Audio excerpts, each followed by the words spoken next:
apa guna katanya berkain batik kalau tidak dengan kebaya? Apa guna berparas cantik kalau melulu bawa bahaya? Saudara-saudara yang saya hormati, Nabi Yusuf alaihi salam diberikan oleh Allah ketampanan zahir dan batin. Artinya zahirnya beliau memang tampan, batinnya pun memang beliau adalah baik. Dan inilah kebaikan yang berlipat ganda.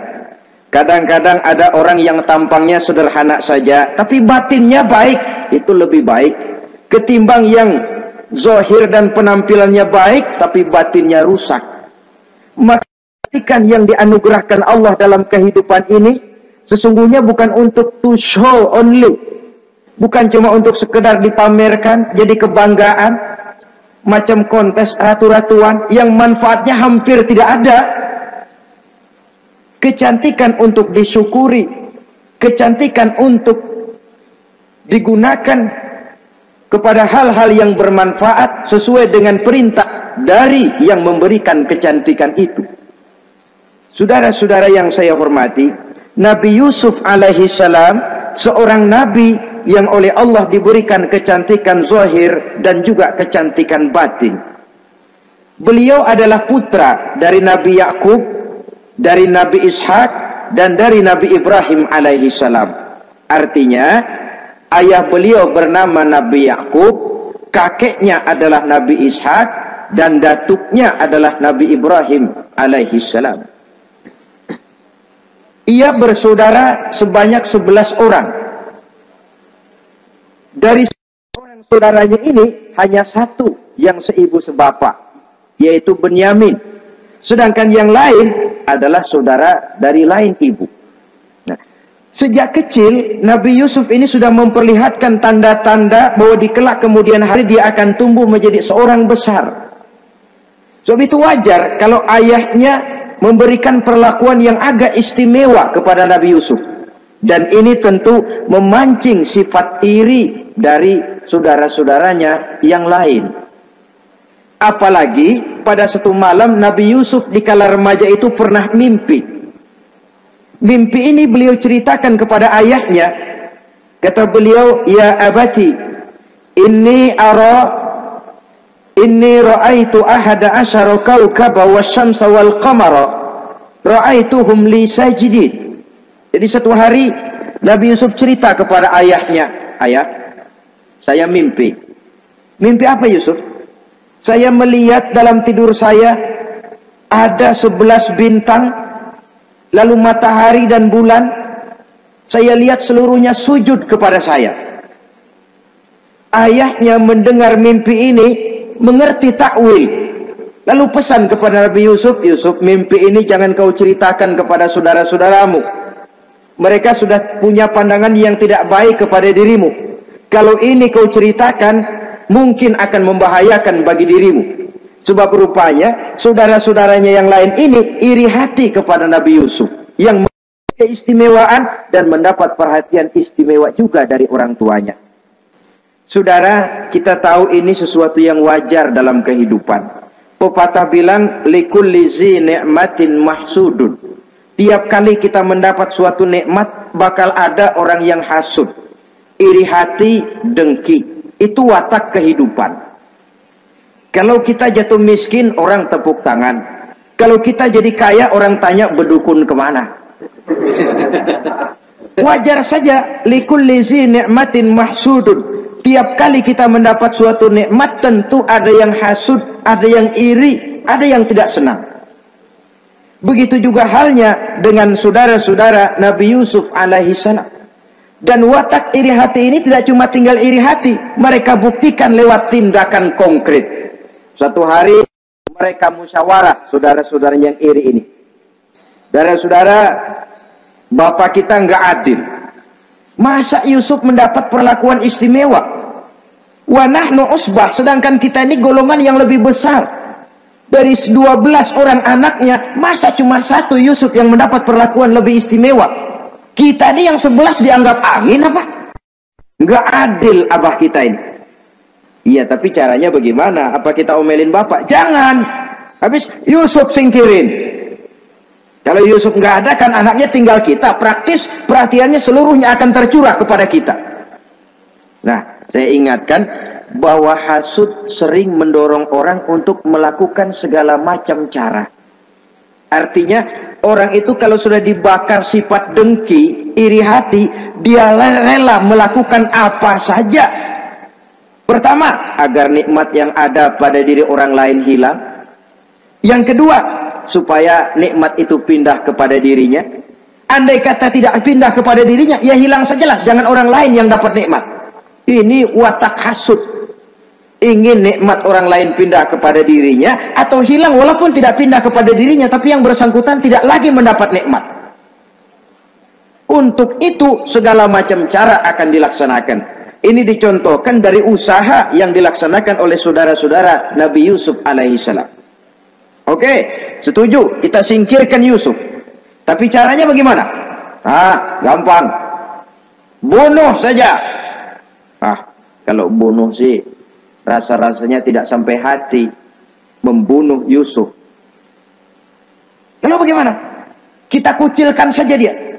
Kita asingkan dari sini, kita buang jauh-jauh supaya dia tidak ada lagi kelihatan dalam pandangan Abah. Kalau dia sudah tidak ada dalam pandangan Abah, yang dilihat cuma kita, dan seluruh kasih sayangnya akan tercurah kepada kita semua. Nah, setujulah kalau itu. Caranya nanti kita atur belakangan. Jadi satu hari permisilah saudara-saudaranya ini kepada Nabi Yakub. Abah, kami permisi mau pergi main-main dan Yusuf akan kami ajak. Kata Nabi Yakub, saya khawatir. Nabi Yakub sudah melihat gelagat yang tidak baik, sudah ada semacam firasat. Saya khawatir kalau Yusuf kau bawa, nanti dia akan kena celaka atau dimakan oleh serigala, sedangkan kamu nanti akan lalai. Kata anak-anak yang lain, percaya dah Pak, saya akan jaga. Saya kan saudaranya, masa tega membiarkan Yusuf celaka atau dimakan serigala. Pokoknya aman, sip dah.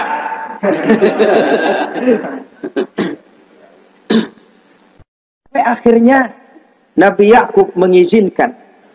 Pergilah 12 bersaudara ini pergi bermain-main. Mula-mula berkejar-kejaran, Yusuf ikut main kejar-kejaran. Lantas buka baju, Yusuf ikut buka baju.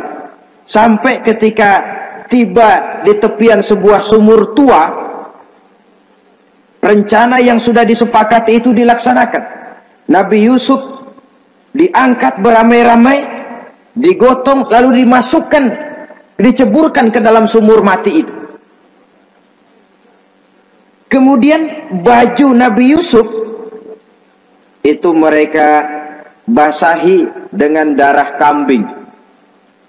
Setelah itu mereka pun pulang menemui Nabi Yakub alaihi salam dengan rasa sedih yang dibikin-bikin. Ini penyakit hasud.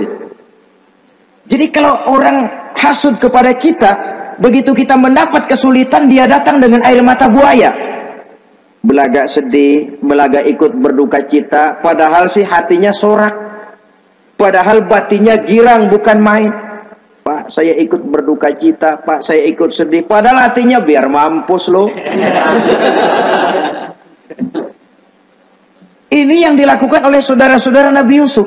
Mereka datang dengan air mata berurai, nangis, Abah, ketika kami sedang main-main, Abah, kami lupa, kami tinggalkan Yusuf sendirian. Ketika kami balik, kami cuma mendapati bajunya sudah berlumur darah. Barangkali saudara kami Yusuf dimakan oleh serigala. Nabi Yakub tercenung. Ternyata firasatnya adalah benar. Baju Nabi Yusuf itu yang berlumur darah kambing, buatan saudara-saudaranya yang hasud tadi, diciumi dan dipeluk oleh Nabi Yakub. Kepedihan seorang ayah yang ditinggalkan oleh anak tercintanya. Saudara, adapun Nabi Yusuf alaihi salam tercebur di sumur mati itu. Sampai pada satu hari ada khalifah, ada kafilah niaga dari negeri Madian hendak menuju ke negeri Mesir, lewat di tempat itu. ketika salah seorang mereka bernama Malik bin Dha'ar hendak mengambil air, timba diturunkan ke dalam sumur. Begitu diangkat, ini air kok berat amat. Makin diangkat, makin berat, sampai di atas bukan air, orang isinya. Ada orang di ember. Dia lihat rupanya sangat tampan, elok, cantik. Ini barangkali anak bangsawan ini. Parasnya begini cantik, begini tampan. Ini kalau dijual di Mesir nanti tentu harganya mahal nih.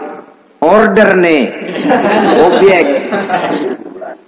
Maka dibawalah Yusuf ini ke negeri Mesir. Setibanya di sana diperjualbelikan sebagai budak belian. Nah, nasib baik rupanya Yusuf ini ketika terjadi pelelangan dibeli oleh seorang pembesar istana, seorang menteri yang bernama Kitfir. Kitfir melihat, ini cantik anak remaja ini, tampangnya elok, parasnya indah, kelihatannya budi pekertinya pun halus. Kita ambil saja ini, kata Kitfir kepada istrinya Zulaikha.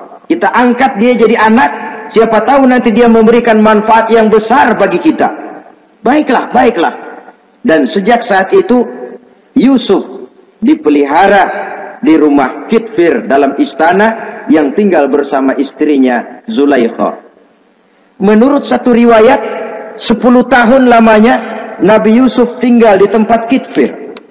Dan selama 10 tahun itu tentu terjadi perkembangan baik jasmaninya maupun rohaninya. Dari anak-anak ia berubah menjadi remaja, lalu meningkat ke arah dewasa. Makin matang kedewasaannya, makin tampan dan elok parasnya, makin cantik budi pekertinya, ditempa oleh watak kenabian yang disiapkan oleh Allah Subhanahu wa ta'ala. Sehingga tidak heran ketampanan Nabi Yusuf ini lalu jadi buah bibir di kalangan istana. Tidak cuma anak perempuan bangsawan, tidak cuma istri para penguasa, sampai kepada kelompok orang awam selalu berandai-andai, kalau saja andai kata umpama saya bisa berdampingan dengan Yusuf, kalau saja, kata-kata kalau saja ini keluar dari perempuan-perempuan yang melihat Yusuf alaihissalam. Dan yang unik, kecantikan Nabi Yusuf itu, kalau dia berdampingan dengan orang yang jelek, si jelek ini ikut sedikit cantik. Biasanya kan kalau ada orang ganteng duduk berdampingan sama orang jelek, ganteng makin kelihatan kegantengannya, yang jelek makin demek. Itu biasanya. Tapi kecantikan Nabi Yusuf ini tidak mengangkat orang lain. Nah, rupanya yang tertarik kepada ketampanan Nabi Yusuf ini tidak cuma perempuan-perempuan lain, juga termasuk Siti Zulaikha, istri daripada Kitfir, yang merupakan ibu angkatnya. Kalau pada mulanya Zulaikha merawat Nabi Yusuf sejak kecil dengan harapan nanti akan membawa manfaat, setelah dilihatnya makin lama makin tampan, makin lama makin cantik, makin lama makin rupawan, berubah rupanya rasa kasih sayang seorang ibu menjadi kasih sayang seorang perempuan kepada laki-laki. Dia merindukan saat-saat di mana dia bisa mencurahkan rasa hatinya itu kepada Nabi Yusuf alaihi salam. Hampir-hampir nyaris Zulaikha ini, kalau istilah anak muda barangkali, siang jadi kenangan, malam jadi impian. Kemanapun dia pergi, bayangan Yusuf juga yang selalu menggodanya. Selalu ditunggunya saat-saat yang mungkin untuk dia bisa menyampaikan hasrat hatinya kepada Nabi Yusuf alaihi salam. Dan saat itu pun datang. Satu hari Kitfir harus menghadiri persidangan negara. Rumah besarnya lenggang, para pembantu kebetulan tidak seorang pun ada di dalam. Inilah saat yang ditunggu-tunggu oleh Zulaikha. Keluarlah ia dari kamarnya dengan pakaian yang tipis sewarna dengan warna kulitnya. sehingga pakaian dalamnya nyaris tembus. Dengan langkah yang diatur sedemikian rupa, memancing rangsangan, ia datang menghampiri Yusuf alaihi salam. Lalu dengan suara lemas memelas, ia pun memanggil Yusuf. Ada apa tuanku? Sini yang. Kalau bahasa kita. Melihat mendengar suaranya yang lain dari hari-hari biasa, apalagi melihat pakaian Zulaikha yang begitu tipis, jantung Nabi Yusuf berdetak sangat cepat, darah mengalir dengan cepat. Maklum, beliau juga manusia, laki-laki normal terlepas dari kenabiannya. Jantungnya dak dikduk. Kemari Yusuf, sini. Ada apa tuanku? Sudah lama Yusuf. Lama apa tuanku? Saya memendam rindu kepadamu Yusuf.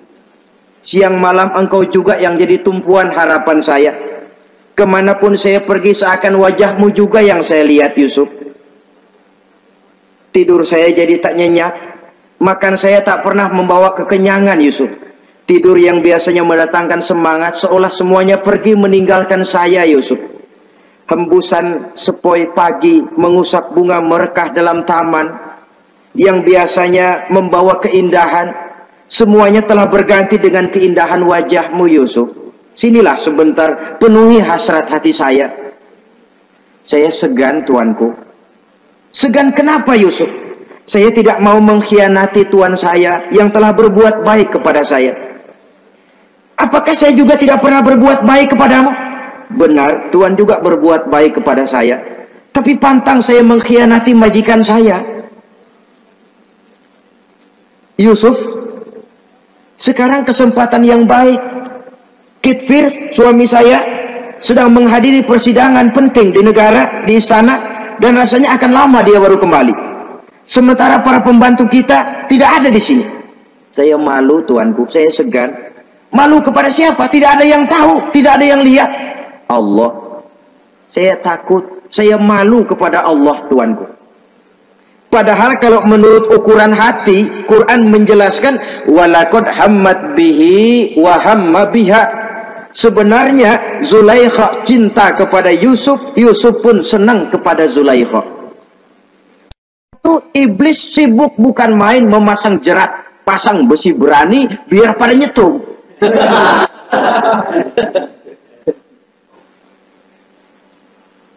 Zulaikha senang Yusuf. Yusuf sebenarnya pun secara manusiawi menyenangi Zulaikha. Walaula an ra'a burhana rabbih. Tapi Yusuf ketika itu melihat larangan Allah, peringatan Allah. Seolah-olah dia lihat Allah mengatakan, Yusuf, ini letter S. Dilarang parkir di sini. Menurut satu riwayat, Nabi Yusuf melihat ayahnya Nabi Yakub melambai-lambaikan tangan menyetop, seolah-olah melarang dia meneruskan langkahnya.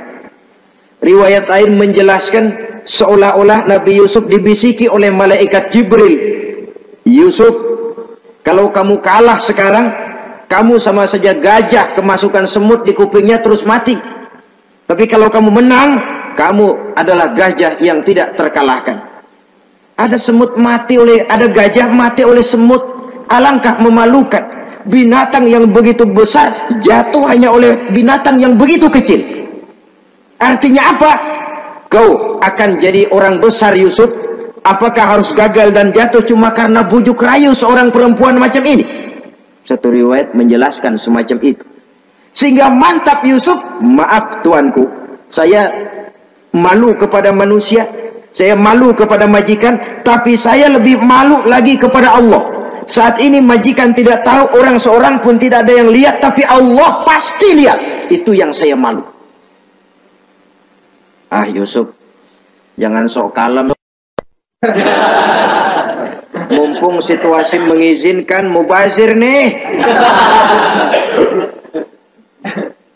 Zulaikha pun berangkat pergi ke tempat pembaringan, ke tempat tidur. Lalu dengan pose yang merangsang, aduhai, melambai-lambaikan tangannya, hai talak, Yusuf sini, Yusuf kemari. Nabi Yusuf dipelihara oleh Allah. Ketika Nabi Yusuf tetap menampakkan keengganannya, Zulaikha jadi berang. Ya namanya istri pembesar ditolak oleh anak muda yang menurut penilaian dia nggak ada apa-apanya. Lu kan kecemplung di sumur, gua pungutin. Cuma sekedar segini aja nggak mau nurutin, kebangetan amat. Bukan Zulaikha kalau nggak nekat. Dia bangun dari pembaringannya, gemes, dia hampiri Yusuf. Kalau cara kita diunyeng Yusuf itu. Dipaksa Nabi Yusuf berlari ke arah pintu, ditarik bajunya dari belakang oleh Zulaikha, sobek belakang bajunya ini. Begitu baju sobek, pintu terbuka, Kitfir suami Zulaikha datang. Orang Arab bilang yumsak mablul, ketangkep basah. Ketangkep basah. Merah pada muka Zulaikha, sementara Kitfir pun matanya merah. Tapi Nabi Yusuf tenang-tenang saja. Ya wong nggak salah. Tenang-tenang saja Nabi Yusuf. Bukan tenang karena pengalaman, tenang karena memang tidak berbuat yang negatif. Kadang-kadang ada juga yang tenang tapi pengalaman. Oh, buaya itu. Kita ketahuan kepentok, ketangkep hansip, anteng aja. Itu bukan nggak salah, badak. Nabi Yusuf tenang karena memang tidak berbuat salah apapun. Nabi Yusuf tenang karena yakin dirinya benar, sehingga mantap menghadapi kedatangan Kitfir yang sangat tiba-tiba itu. Adapun Zulaikha ketika melihat suaminya berdiri di muka pintu, cepat-cepat dia berubah siasat. Inilah salah satu kelihayan makhluk bernama perempuan. Dia pandai bersalin rupa, dia pandai bermain minyak di atas air. Melihat suaminya datang, roman mukanya pun menjadi sedih, air mata berurai membasahi pipi. Papa, katanya. Apa balasan bagi orang yang mau menistakan istri papa? Maksudmu apa, Zulaikha? Yusuf gile. Dia mencari kesempatan dalam kesempitan. Dia mau menodai kehormatan saya. Dia hendak memperkosa saya. Kata Nabi Yusuf, bukan saya, Tuan. Saya enggak. Yang benar Yusuf, enggak. Zulaikha yang memaksa saya. Betul Zulaikha, tidak. Yusuf yang memaksa saya. Sampai akhirnya salah seorang dari isi rumah itu memberikan jalan keluar. Tuan Kitfir, begini saja. Sulit memang untuk dilacak kebenarannya. Cuma periksa saja baju Yusuf. Kalau bajunya sobek di belakang, Yusuf benar, Zulaikha salah. Kalau baju Yusuf sobeknya di depan, Zulaikha yang benar, Yusuf yang salah. Nah, apa artinya itu? Kalau bajunya sobek di belakang kan artinya Yusuf kabur, ditarik dari belakang. Tapi kalau bajunya sobek di depan, itu artinya Zulaikha nyakar-nyakarin baju Yusuf dari depan. Lihat saja, pokoknya kalau bajunya sobek di belakang, Yusuf benar, Zulaikha salah. Kalau baju Yusuf sobek di depan, Yusuf salah, Zulaikha benar. Ketika diperiksa, dicek bajunya, betul sobek di belakang. Artinya Yusuf benar, Zulaikha yang salah. Kata Kitfir, Zulaikha, jelas sudah bagaimana kejadian yang sebenarnya. Oleh karena itu, bertaubatlah kamu kepada Allah. Dan kau Yusuf, jangan ceritakan peristiwa aib ini kepada siapapun. Untuk menjaga nama baik kita bersama. Baik Tuan. Saudara-saudara kaum muslimin yang saya hormati. Tapi ya bagaimana? Serapi-rapinya menyimpan barang busuk, toh akhirnya tercium juga. Gosip ini akhirnya tersiar di mana-mana, terutama di kalangan para pembesar. Sehingga kalau kumpul para istri pejabat, Zulaikha jadi bahan gunjingan. Kan main bini menteri demen nama budaknya. Nggak salah apa tuh, jadi bahan ejekan. Ya sebab tentu ukuran mereka yang belum pernah ngelihat Yusuf, kalau duren ketemu duren dong. Masa duren ketemu ketimun ya bonyok. Artinya nggak seimbang. Masa istri bangsawan tergila-gila sama anak angkatnya, sama budak beliannya, nggak masuk rasio itu. Zulaikha dengar berita macam itu, sampai dalam hatinya, pantas saja kamu ngenyek saya, kamu meremehkan saya, karena kamu belum pernah lihat potongan Yusuf bagaimana. Akhirnya dalam hati Siti Zulaikha ini timbul semacam dendam. Suatu saat gua kerjain lo. Caranya gimana? Satu hari para istri bangsawan ini diundang ke tempat Siti Zulaikha, duduk di satu ruangan luas. Setelah duduk dihidangkan makanan. Makanannya aneh, cuma buah sama pisau. Ketika buah dan pisau sudah siap, satu orang satu, satu orang satu, satu orang satu, ketika mereka sedang mengupas itu, Zulaikha berkata kepada Nabi Yusuf, Yusuf, kau jalan dari sini ke sana, melintas kayak peragawati gitu. Untuk apa Tuhan? Pokoknya jalan aja dah. Nabi Yusuf jalan.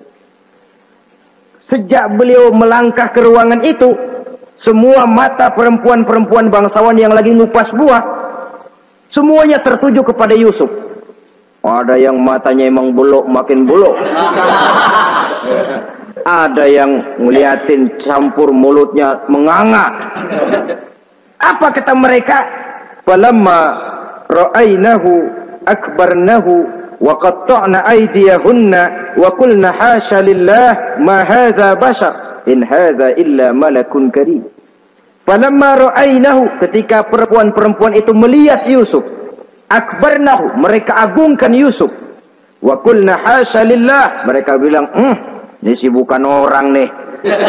Ini malaikat nih.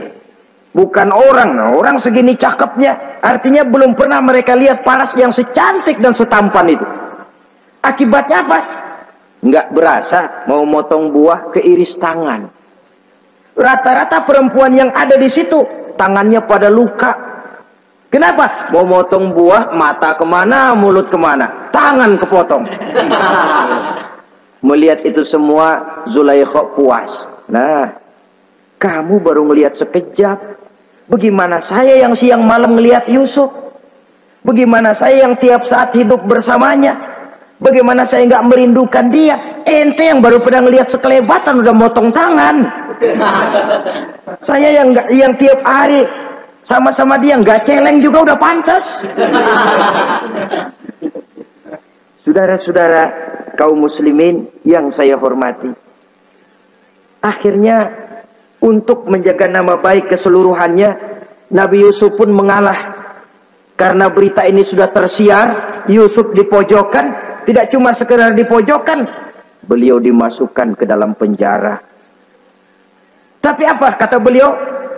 Rabbis sijnu ahabbu ilayya mimma yad'unani ilaih. Ya Allah, kalau memang karena resiko penolakan saya terhadap ajakan Zulaikha menyebabkan saya harus masuk penjara, penjara lebih saya sukai, penjara lebih saya cintai ketimbang ikut kemauan Zulaikha. Saudara-saudara, kadang-kadang kita berpikir, kalau kesempatan itu datang kepada kita, mampukah kita menjatuhkan pilihan seperti pilihan Nabi Yusuf ini? Lebih baik penjara ketimbang mengikuti bujuk rayu perempuan untuk melakukan perbuatan yang menyeleweng ini. Ini yang dipilih oleh Nabi Yusuf, tegar. Kalau memang sebagai resikonya saya harus masuk penjara, penjara lebih saya cintai, penjara lebih saya suka daripada mengikuti bujukan Zulaikha. Teguh karena suatu prinsip. Bukankah dalam perjuangan menegakkan akidah, kadang kita mendapat piala, tapi tak jarang kita berhadapan dengan penjara. Kadang kita disanjung, kadang kita dicaci. Itu romantika perjalanan dari yang namanya perjuangan. Tapi pilihan harus ada. Ketimbang ikut bujuk rayu perempuan yang mengajak melakukan perbuatan serong, penjara lebih saya cintai. Sudah pada saat hendak diajak tidak ada yang melihat, beliau menolak. Akibat penolakannya pun masuk penjara, tapi penjara lebih menyenangkan hatinya. Ketimbang hidup merdeka, tapi jiwa terpenjara. Inilah Nabi Yusuf barangkali. Biar badan masuk penjara, asal jiwa merdeka. Kita sekarang sebaliknya. Jiwa terpenjara tidak jadi soal, asal badan merdeka. Maka jiwa kita sering dijajah. Entah dijajah harta, entah dijajah pangkat dan jabatan, entah dijajah iblis. Jiwa kita yang terpenjara, sementara badan kita merdeka. Nabi Yusuf tidak. Biarlah badan di penjara, asal jiwa merdeka untuk menegakkan sesuatu yang hak.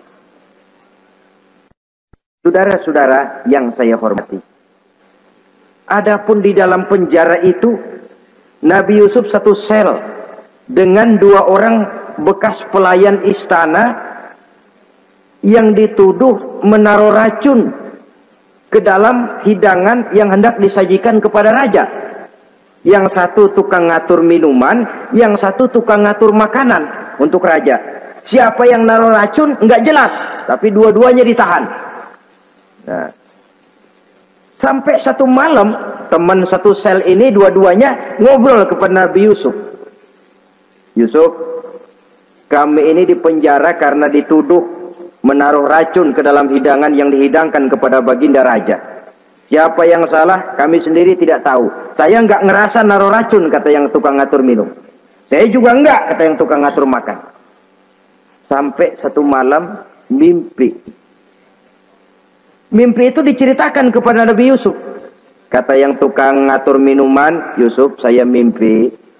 Saya memeras anggur, lalu menghidangkannya kepada baginda raja. Apa arti mimpi saya?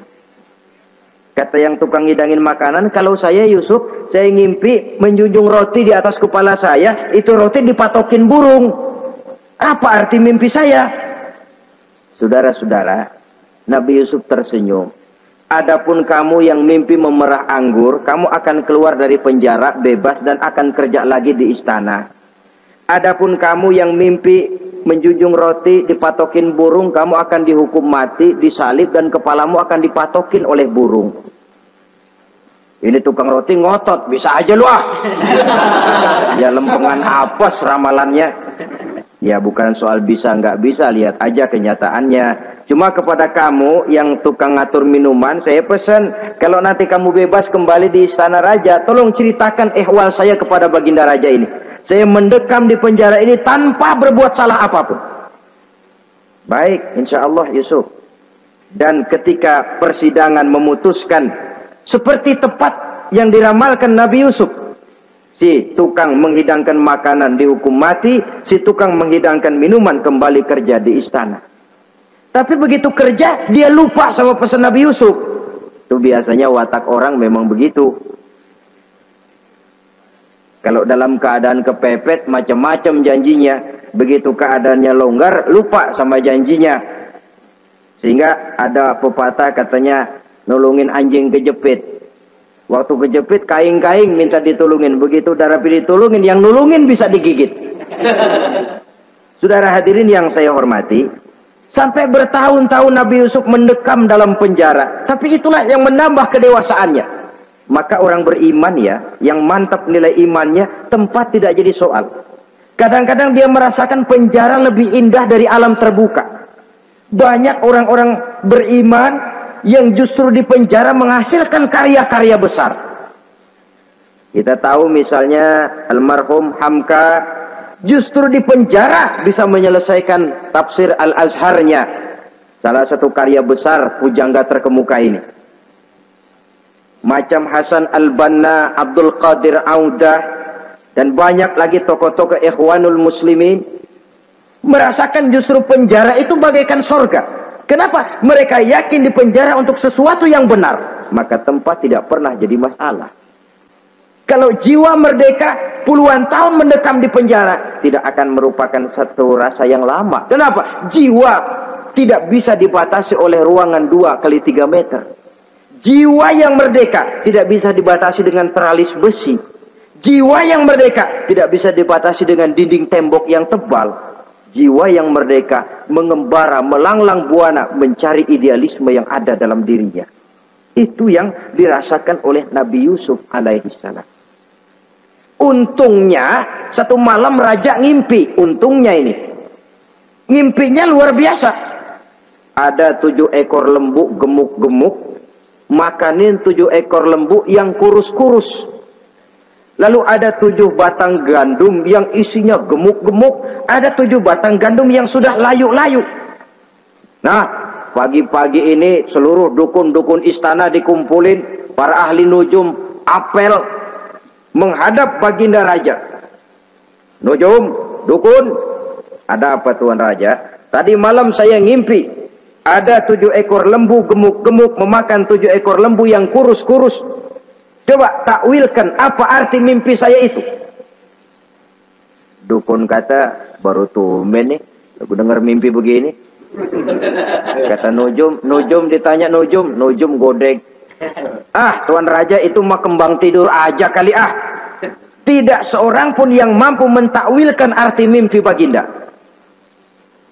Sampai tukang minuman dengar lapor, Tuan Raja, ada apa, Mas? Saya waktu di penjara ada seorang anak muda namanya Yusuf, dia mentakwilkan mimpi saya dan pas seperti takwilnya. Ah, panggil Yusuf.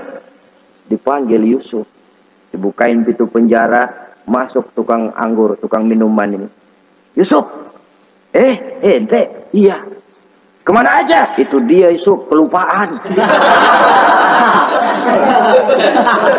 Iya, kalau kelupaan sehari 2 hari barangkali bisa ditolerir. Kelupaan bisa tahunan. Cuma begitu dengar ada mimpi, pikir tukang minuman. Ah, kali aja ini Yusuf bisa takwilkan, kan jasa saya nemuin Raja sama Yusuf kan. Komisi lumayan. Begini Yusuf, baginda raja mimpi begini-begini, barangkali kau bisa takwilkan, kau dipanggil menghadap Tuan Raja. Berangkatlah Yusuf menghadap Tuan Raja. Sesampainya di sana, mohon maaf Tuan Raja, menurut takwil saya, arti mimpi Tuan Raja itu akan datang satu masa di mana 7 tahun lamanya negara ini subur, makmur, aman, tentram, gemah, repah, loh jenawi, toto tentrem kertora harjo. Tapi akan datang setelah itu 7 tahun lamanya di mana musim kemarau membahana, tanah menjadi kering gagal, rakyat diancam kelaparan. Dan kita harus siap-siap untuk itu. Itu takwil mimpi Tuhan. Caranya bagaimana Yusuf mengatasi krisis kelaparan ini? Ya, kita bikinlah gudang-gudang untuk menyimpan makanan. Kalau lagi panen jangan mumpung. Ingat pada suatu saat kita akan paceklik. Sehingga kata orang-orang tua dulu, kalau lagi sehat ingat dong bakalan sakit. Kalau lagi kaya ingat dong bakalan miskin. Semuanya itu milik daripada kehidupan. Tidak ada orang yang ketawa terus dalam hidup. Tidak ada orang yang nangis terus. Semuanya silih berganti, datang pergi, patah tumbuh hilang berganti. Dunia hari ini bikin kita ketawa, besok dia buat kita menangis. Hari ini dibuatnya kita senyum, besok dibuatnya kita berurai air mata. Hari ini dijadikannya kita kaya, besok dijadikannya kita kere. Pantas kalau orang bilang wamal hayatud dunya, Allah mengatakan wamal hayatud dunya illa lahun wa la'ib. Hidup dunia ini cuma sandiwara. Tiap kita sekarang sedang memegang peranan. Ketika memegang peranan, ya jadi orang kaya peranan, jadi kiai peranan, jadi jenderal peranan. Sama saja dengan wayang golek. Gatot Kaca yang bertulang kawat berotot baja, punya ajian beraja musti, gagah perkasa, bisa terbang di angkasa. Hebat perkasa Gatot Kaca. Kapan? Waktu dipegang dalang. Betul apa benar? Gagahnya Gatot Kaca, sakti mandragunanya sang Gatot Kaca. Kapan itu? Waktu dipegang dalang. Begitu peranannya selesai, sama dalang dimasukin ke kotak, diam aja Gatot Kaca. Terbang kek enggak, diam aja. Begitulah kehidupan ini. Gagah kita menyandang bintang 4 di pundak. Gagah kita membawa harta yang banyak. Gagah kita membawa jabatan ini dan itu. Waktu oleh sang sutradara dimasukkan ke dalam lubang yang luasnya tidak lebih 1 kali 2 meter. Enggak bekutik. Enggak ada yang lawan. Jenderal yang berbintang 4 dilonjorin, dia yang lihat anteng aja. Habis peranan sudah sampai di situ. So itu wajar. Kata Nabi Yusuf, kalau lagi panen, ingat pada suatu saat kita akan paceklik. Jangan giliran panen besar. Di daerah-daerah kita lihat, sudah panen pesta pora. Bukan bersyukur kepada Allah, tapi kegembiraan itu diwujudkan dalam bentuk lain. Tontonan yang membuat lupa diri, bermabuk-mabukan. Sehingga kadang-kadang kalau di daerah itu katanya kalau musim panen, musim kawin. Musim paceklik, musim cerai. Saudara-saudara kaum muslimin yang saya hormati, karena itu dalam satu hadis Nabi ingatkan, ta'arraf ilallah firraha ya'rifka fisyiddah. Ingatlah kepada Allah di waktu kamu senang, supaya Allah ingat kepadamu waktu kamu susah. Kalau waktu senang kita lupa kepada Allah, ya wajar. Kalau waktu susah Allah juga lupain kita. Dalam terjemahannya dengan kehidupan beragama, wa man a'rada an zikri fa inna lahu ma'isyatan dhanka wa nahsyuruhu yaumal qiyamati a'ma. Siapa yang berpaling daripada peringatanku, kata Allah, aku akan berikan dia penghidupan dan kehidupan yang sempit. Sempit itu apa lalu tidak punya duit? Punya duit. Apa tidak punya harta? Banyak harta. Tapi banyaknya harta, tumpukan duit tidak membuat hatinya makin luas. Tidak membuat hidupnya makin lapang. Sempit, sempit, dan sempit. Itu azab. Yang paling celaka, wa nahsyuruhu yaumal qiyamati a'ma. Di akhirat kami kumpulkan dia bersama orang-orang buta. Allahu Akbar. Di padang mahsyar, dikala orang sibuk, pusing dengan urusan masing-masing, buta lagi. Yang nggak buta aja pusing. Mereka teriak-teriak, qala rabbi lima hasyartani a'ma wa qad kuntu basira. Ya Allah, kenapa kami buta padahal waktu di dunia kami melihat? Allah jawabnya enak aja, kadzalika atatka ayatuna fanasitaha wa kadzalika al-yauma tunsa. Rasain deh lo. Dulu waktu di dunia datang peringatanku pada belaga pilon, kamu lupakan. Sekarang juga pantas kamu dilupakan. Waktu susah kamu lupa, waktu senang kamu lupa Allah. Waktu susah juga pantas kamu dilupakan Allah. Waktu di dunia kau berpaling dari peringatan Allah. Kalau sekarang Allah berpaling kepadamu juga adil. Walaupun kalau Allah mau tidak berpaling juga adil. Sebab Allah itu mutlak. Tidak ada yang membatasi apa yang dimaui oleh Allah. Saudara-saudara kaum muslimin, itu pesan Nabi Yusuf. Bikin gudang yang besar, simpan bahan makanan untuk persediaan musim kemarau. Kalau begitu sekalian aja deh Yusuf. Sekalian bagaimana Tuan Raja? Kau saya angkat jadi menteri urusan makanan dan urusan kemakmuran. Tuan Raja, apa enggak terburu-buru? Kau bisa mentakwilkan mimpi saya, bahkan kau bisa mencari jalan keluar.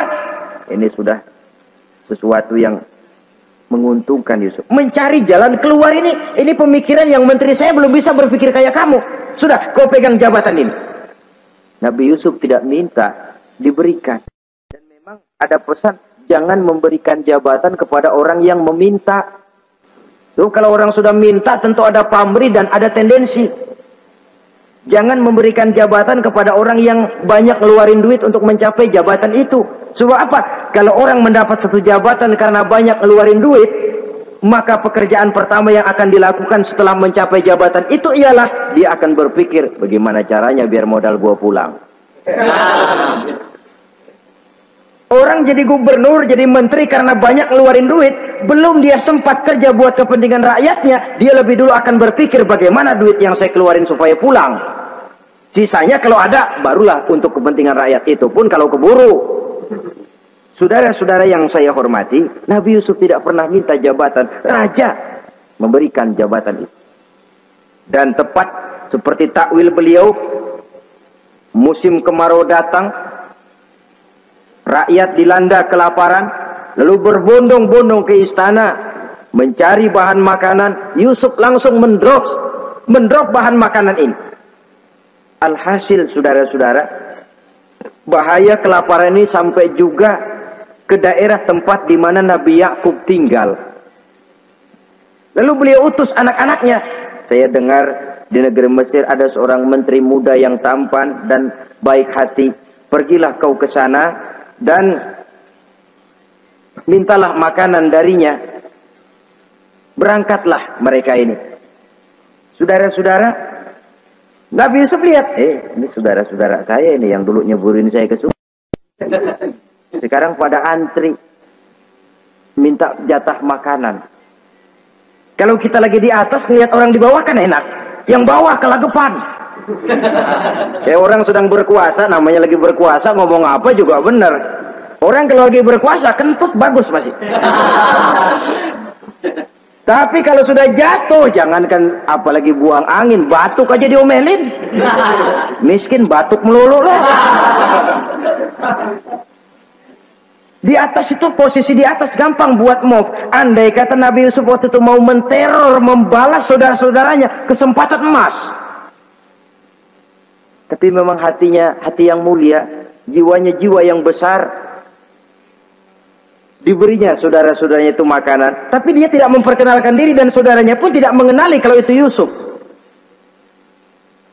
Kalau kita kan yang enak, ingat nggak dulu? Saya diceburin ke sumur. Sekarang gantian ya. Ayo baris lo, gue ceburin atu-atu. Nabi Yusuf tidak, diberinya saudaranya makanan. Lalu pesan, lain kali kalau kemari lagi mau mengambil makanan, saudaramu yang namanya Benyamin bawa ke sini. Tanpa dia saya nggak mau ngasih makanan lagi. Ya sudah, pulang saudara-saudaranya ini lapor kepada Nabi Yakub. Abah, itu menteri pesan kalau kamu mau ngambil makanan lagi Benyamin harus dibawa. Kalau nggak dibawa kami nggak akan dikasih makanan. Nabi Yakub curiga lagi. Dulu Yusuf hilang. Sekarang nih Benyamin ini saudara sekandung Nabi Yusuf. Kalau yang lain satu bapak lain ibu. Tapi dengan Benyamin ini satu ibu satu bapak. Ini Benyamin mau digituin lagi. Bagaimana? Pokoknya Pak, yang dulu-dulu kami udah tobat dah. Sekarang mah bener-bener banget dah nih. Biasanya sekali lancung ke ujian itu seumur hidup orang nggak percaya. Sampai akhirnya Benyamin pun dibawa ke sana. Saudara-saudara yang saya hormati, terjadilah pertemuan Yusuf dengan Benyamin dan akhirnya saudara-saudaranya ini dijelaskan siapa menteri itu sebenarnya, diminta menjemput Nabi Yakub. Bertemulah Nabi Yusuf dengan ayahnya Nabi Yakub alaihi salam. Adapun Kitfir sudah lama meninggal, Zulaikha pun sudah menjadi janda.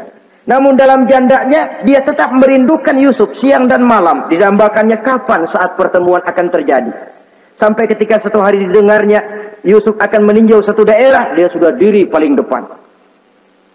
Ketika Yusuf lewat, dia nyindir dengan katanya, Maha suci Allah yang memuliakan orang yang takwa dan menghinakan orang yang berdosa. Merasa ada sindiran, Yusuf nengok. Zulaikha kan? Iya Yusuf. Kitfir bagaimana? Sudah meninggal. Lalu keperluanmu apa sekarang? Saya cuma memerlukan engkau Yusuf. Saudara-saudara, Nabi Yusuf akhirnya kawin dengan Zulaikha yang cantik, menawan, dan rupanya setelah kawin itulah Nabi Yusuf baru tahu bahwa Kitfir ternyata tidak bisa berfungsi sebagai suami. Dengan kata lain, puluhan tahun Zulaikha kawin dengan Kitfir tetap perawan, utuh, awet. Rupanya Kitfir liwat terus dan numpang liwat, nggak pernah mampir. Dan sejak saat itu berbahagialah Nabi Yusuf dengan Siti Zulaikha. Kita ambil hikmah dari riwayat singkat ini. Pertama, kecantikan zohir lebih penting, kecantikan batin lebih penting dari kecantikan zohir. Alangkah lebih baik lagi kalau kecantikan zohir itu berpadu dengan kecantikan batin. Karena dalam pandangan Islam, Allah tidak menilai manusia dari rupa dan harta, tetapi dari hati dan amal perbuatan. Yang kedua, bahwa ujian dan cobaan yang diterima Nabi Yusuf tetapi dihadapi dengan ketabahan, pada akhirnya menghasilkan kebahagiaan dunia dan kebahagiaan akhirat.